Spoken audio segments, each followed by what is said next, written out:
What's up, guys? We are sitting here. Today's Sunday, so no, not 2 weeks out. We're actually 13 days out. Training arms, starting with rear delts here at Legacy Barbell. Yeah, honestly feeling great about where I'm at right now. Not feeling great physically, but if you feel good the last 2 weeks, probably doing something wrong, honestly. So that's par for the course. Sessions have been going really well. Best way to describe, what's going on in the gym right now is my top set strength is still pretty much there, but subsequently my strength and energy levels drop off pretty quick. So right now I'm feeling great. By the end of arms I'll be dragging a little bit. After I get them posing I'll be pretty hammered, and then we'll get on the stairs for 40 minutes.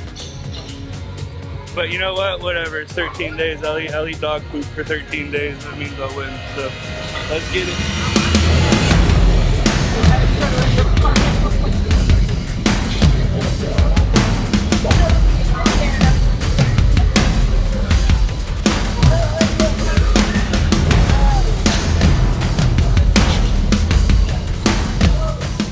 Alright guys, so arm day today. I always start with rear delts on arm day. I'm not going to get into this too much. We've done this exercise a million times, kind of told you all the finer ins and outs of it. I figured something out the last time that I was doing this, and made a big difference for me, so I wanted to share it with y'all. And that is getting this little pad in front of your chest. Reason being, when you're doing these, you want to drive your chest into the pad hard the whole time. Well, whenever you do that without the pad, your face gets in the way for you optimally being able to drive your chest in. See this? See the difference? Able to really drive my chest in the whole time without having my neck cranked. It puts your spine in a much better alignment. It really allows you to drive your chest in and really isolate your rear delts as much as possible. So a little pro tip that really made a difference for me on this exercise. There you go, you fixed it.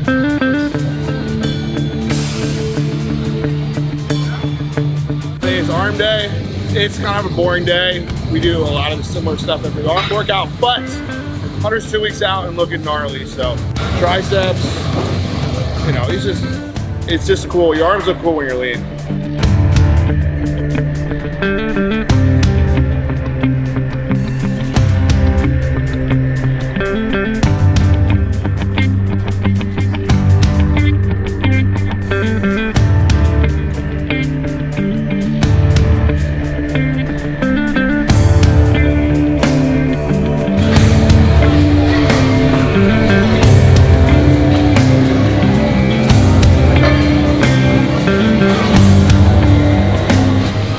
First exercise up is going to be dumbbell preacher curl, and I normally don't like to speak in absolutes, but unless you have some kind of bad tendonitis somewhere or some kind of medical issue that prevents you from doing these, this is the best exercise for bicep growth for several reasons. A, it's perfectly braced, there's no cheating with it, which makes it very easy, A, to isolate the muscle completely, and B, really progressively overload it, because there's no like, oh, well, last week I swung that much, and this week I think I swung around the same amount but got one more rep. No, everything's completely locked in, the joint alignment's perfect, the resistance profile's perfect because of that extra incline. It takes away that dead spot you normally get with the dumbbell when it's just hanging. So, like I said, normally not a guy for absolutes, but hey, preacher curl is the best way to train your bicep unless there's something to keep you from doing that, in my opinion.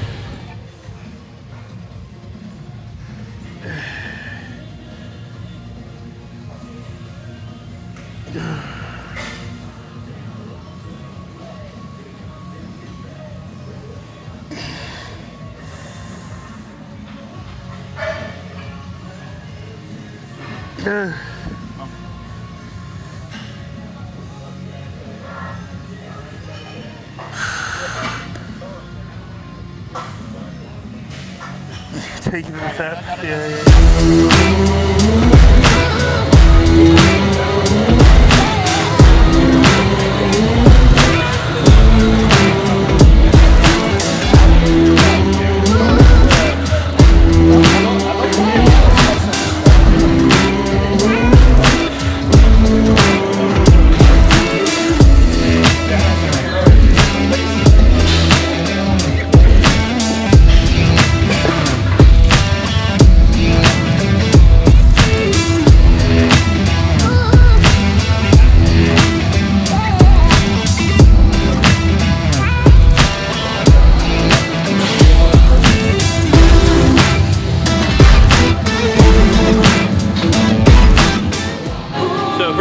First exercise of the day is going to be just a tricep push down, but we're doing it on a handle that allows us to get the handles out to where they're shoulder width, so we can really focus on keeping everything in alignment and really getting squeeze. You'll notice when we do them, we're hinged at the hips, shoulders are locked down and back, focusing on getting a full extension, then forcing as much elbow flexion as possible at the top.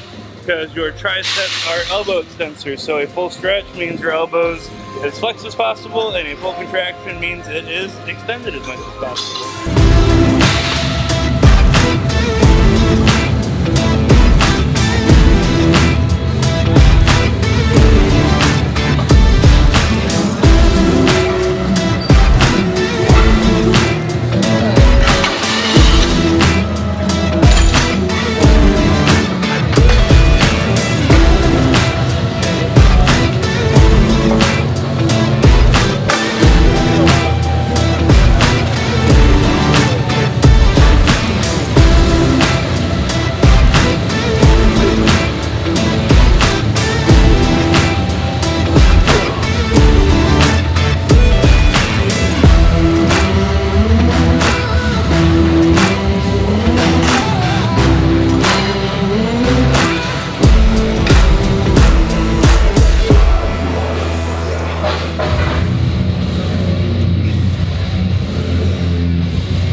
So, second bicep exercise, we're using these prime handles, which are awesome. See how they're shaped, so in the larger part of your hand, so it actually helps you supinate your hand a little bit more and get a little bit more bicep. We use the pad on the back, that way I can actually get my arms and my shoulders a little bit lower, so just the alignment better for bicep curls. So, way that it's shaped, it actually allows you to supinate your hand a little bit better, and it's just more natural, it's a better natural curl. We have the half roller on his back, so then it's easier for him to drop his shoulders down a little bit, and you know, it just makes the entire movement and alignment better.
So this is a cuff tricep extension.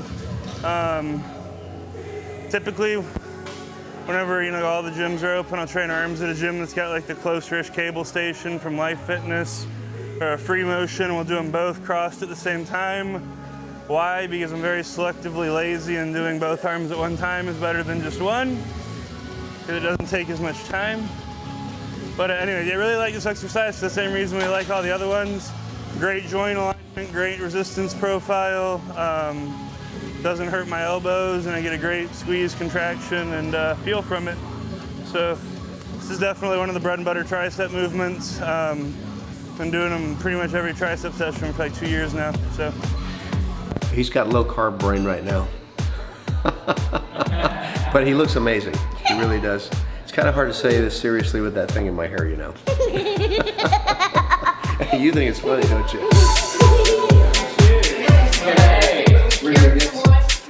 Work on those are very nice. Hit purple Jordans.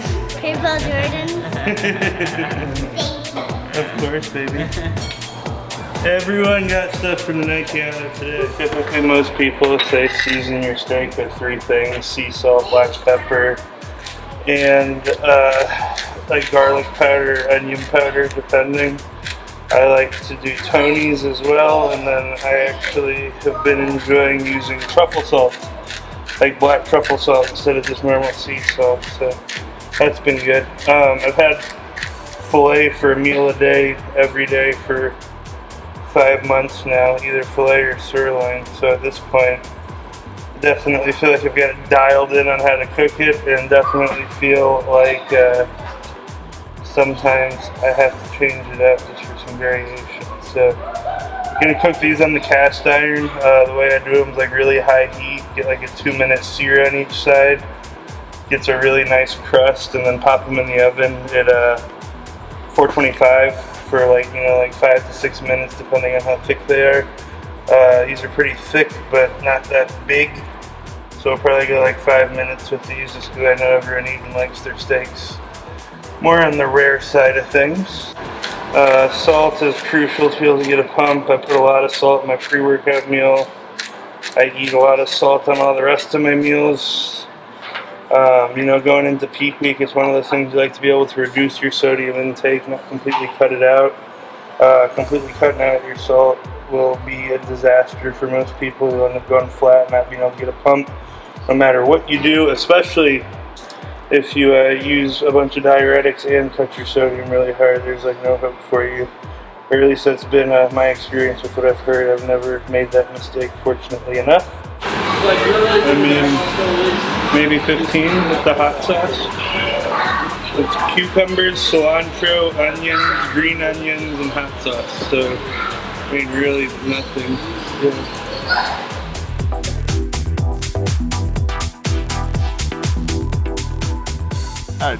Guys that are better at it, they only get there because they have a level of discipline and effort and time that they put in the gym. I mean, a couple weeks ago, went to Dallas, and I have never met before John Azari and Joe Mackey, and we went out to dinner, and the place closed, and we hung outside.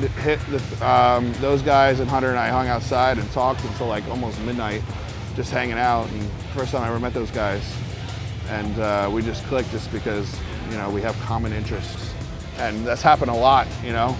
A lot of guys that I've met through competing become good friends with just because of competing. So that's what's really cool about bodybuilding. Getting to do this with my best friend every day is cool. I'm really more excited for Hunter doing well than myself, to be honest with you. It's really cool watching his progression.